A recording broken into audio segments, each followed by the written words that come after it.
What's up, guys? I'm here in Las Vegas. We're filming a show called The Ultimate 30, where we are doing the top 30 fighters in UFC history. You guys are going to love this list of fighters, but your boy was up early to watch Max plus Holloway versus the Korean Zombie from Singapore. You know, when you think of Max Holloway, you think of a guy that's in a very weird situation because he's fought the champion Alexander Volkanovski so many times. But when you think of Max Holloway, regardless of what you think about him in his position, you're going to tune in. Max is one of my great friends. So I wake up to watch him fight. But you knew that this matchup was going to deliver. It absolutely did. From the walks, which I think Korean Zombie has one of the most iconic walkouts of all time, or had. I'll get to that a little bit later. Him and Max start fighting. And I think the fight was going according to plan. Max looked so calm and patient in there, right? He never overextended. It looked like he hurt Zombie very bad in round two. Could have jumped on him and finished him, but he didn't.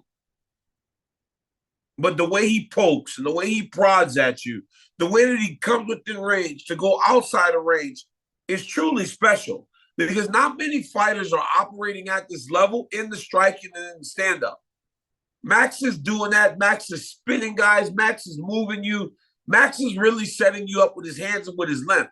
That's why I believe it's so impressive that Volk has been able to do what he's been able to do.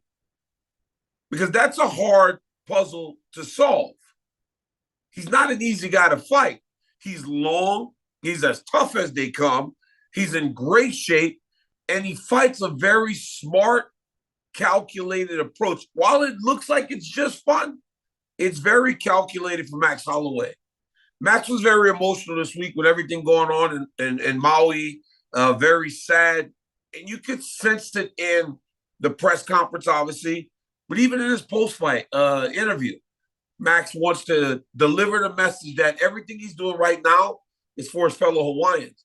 And if there's a guy that represents this state in a prideful manner, it's Max Holloway.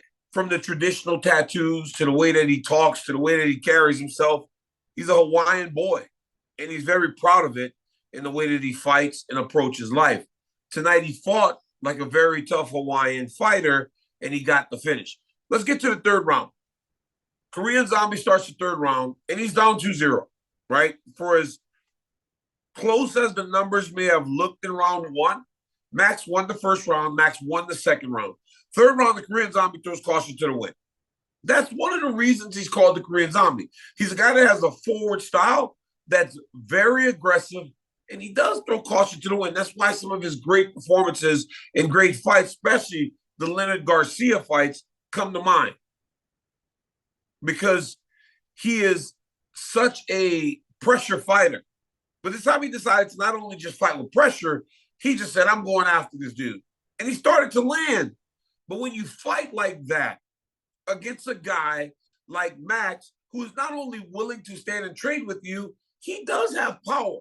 Now, while we have seen Max have to break guys down, like Ortega, like other guys, like Aldo, he does have power to put you out. And that's what we saw with the Zombie. Zombie's rushing, throws a left hook, throws a right hand.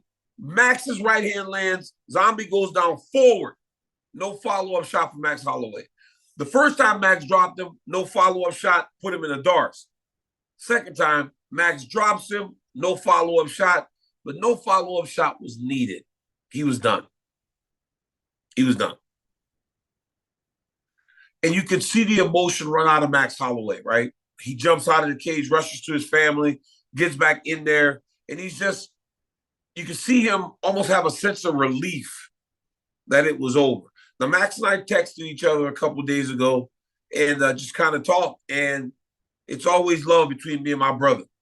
And he was just ready to go, and dude was ready to fight. And he did once again show why Max Holloway is one of the best featherweights of all time. And it's always going to be difficult to beat him. Only one guy's been able to do it. And one guy's been able to do it consistently in the UFC, and that's Volk. But that doesn't take anything away from Max. He is so clearly the number 2 light featherweight in the world that it's crazy. And he's only 31 years old. The fact that Max has been around so long and he's still only 31 is absolutely crazy. It's unreal that we have been watching this dude since he was he was a baby when he got into the UFC. He's only 31 years old. There's so much time left for Max Bless Holloway. So once again, congrats to my brother. What a tremendous performance. Went down to Singapore and absolutely rocked that place. Got to finish over the Korean Zombie in the 3rd round. Guys, before we get to the Korean Zombie's retirement, we got to pay some bills. The Game Time app, it's the best last-minute ticket provider in the entire world. It doesn't matter what you're trying to do. Football, basketball, UFC, concerts, comedy shows. Use the Game Time app to save money. The Game Time app allows you to wait to the last minute, buy some tickets, and save money. And if that ain't enough, use the promo code DCTV, and we'll give you $20 off of your very first purchase.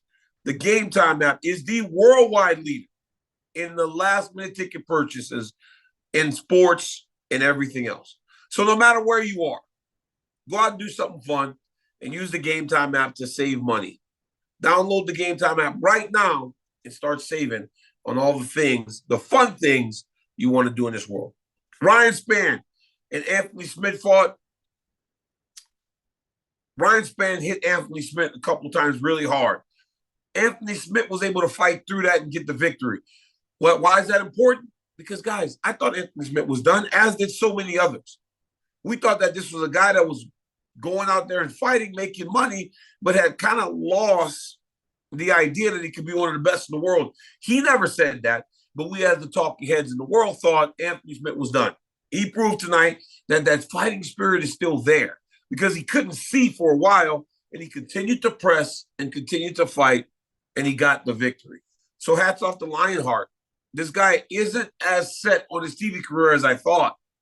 He still wants to be a fighter. Now, where does that lead him? What's his ceiling? I don't know. But I do know that he still has that fighter spirit, and that fire still burns inside of him that will allow for him to continue to try. Erin Blanchfield is really good. I mean, she is really, really good. Taila Santos fought a good fight. And Blanchfield still beat her. Blanchfield, at such a young age, continues to impress because it's not like everything has always been difficult. Today, things didn't just go her way. Santos was teeing off at her in round 1. To that point, it had been smooth sailing for her. Santos showed her what the next level is. Not only did she win, she won, and she did it impressively. By the end of the 3rd round, she was still going, and I'm watching her cardio and thinking to myself, is this just because she's this young? Because this woman is in shape. She can fight, man, and she's so much smarter beyond her years. She kept attacking takedowns. In the 3rd round, she was okay using her hands to set everything up and started to have success against Taila Santos. When in round 1, she was having no success. She got cut, battered and bruised. She never, ever strayed away from the plan or what she wanted to do in there. Guys, Erin Blanchfield is really, really good. The Korean Zombie retired. It was sad. It was sad. And while I said he had the greatest walkout, he might have had the greatest retirement too. To be in Singapore and have everyone singing his song as he's leaving, the emotion tied to his retirement, it was special. And it made my heart flutter, right? I started feeling like I was going to start crying because you don't see guys like this who have that type of impact not become a champion, but still be so important to the sport, elevate to that level. The Korean Zombie did that. And he did that without having to learn English, without having to do all these other things that we think are requirements to find stardom. Korean Zombie didn't have to do that.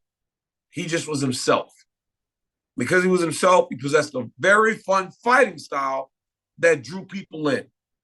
From the T-shirts to the walkout, everything kind of came together for the Korean Zombie. And he will be missed inside the octagon.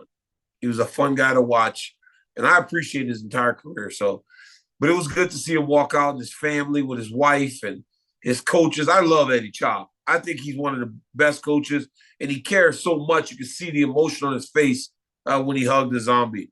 You could tell that this guy has not only made an impact on his team, but an entire region of fighters that will one day hope to be like the Korean Zombie.